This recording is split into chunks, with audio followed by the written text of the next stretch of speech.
ایک تو یہ بڑا دردناک واقعہ ہے، جس طرح سنا یا دیکھا جا رہا ہے اس سے کہیں زیادہ جب آپ اس کو ظاہر ہے آپ نے اس کے اوپر تحقیقات کی، رپورٹ کرنا اور مشکل ہو جاتا ہے. یہ معاملہ ہے کیا اور یہ کیسے واقعہ پیش آیا؟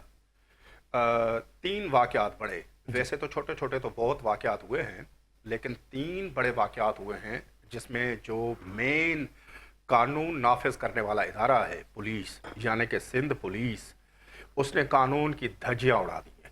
انسانی حقوق، بنیادی انسانی حقوق کو پامال کیا ہے، آئین کی خلاف ورزی کی ہے، اور اتنی بربریت کا مظاہرہ کیا ہے کہ اس پر سندھ پولیس کے اعلیٰ جو اتھارٹیز ہیں جی، ان کو شرمندہ ہونا چاہیے، لیکن وہ اپنے اس قدم کو ڈیفینڈ کر رہے ہیں.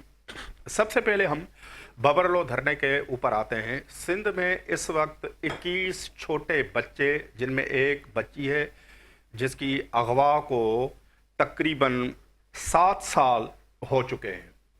7 سال سے وہ بچی غائب ہے، اور اپنا پریا کماری سکھر کا سنگرار کا ایک علاقہ ہے، وہاں سے وہ غائب ہے. اس کے علاوہ 2 سال سے اجالا سولنگی غائب ہے. اس طرح 21 بچے غائب ہیں، اور سندھ پولیس نے جب ان کو بازیاب کرانے کے لیے کوئی سنجیدہ اقدام نہیں کیا تو مختلف فورمز نے اس پر احتجاج کیا. ٹھیک.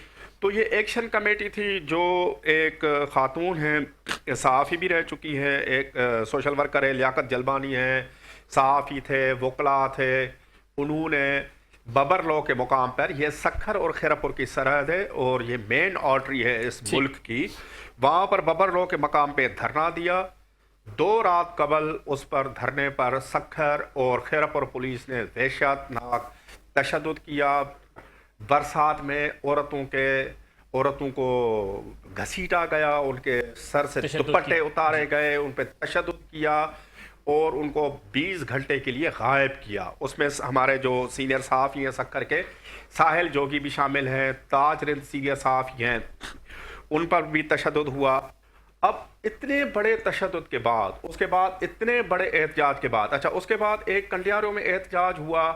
ہماری ایک خاتون ہے، بہن ہے ہماری، انہوں نے احتجاج کیا، سندھو نواز گھانگرو نے.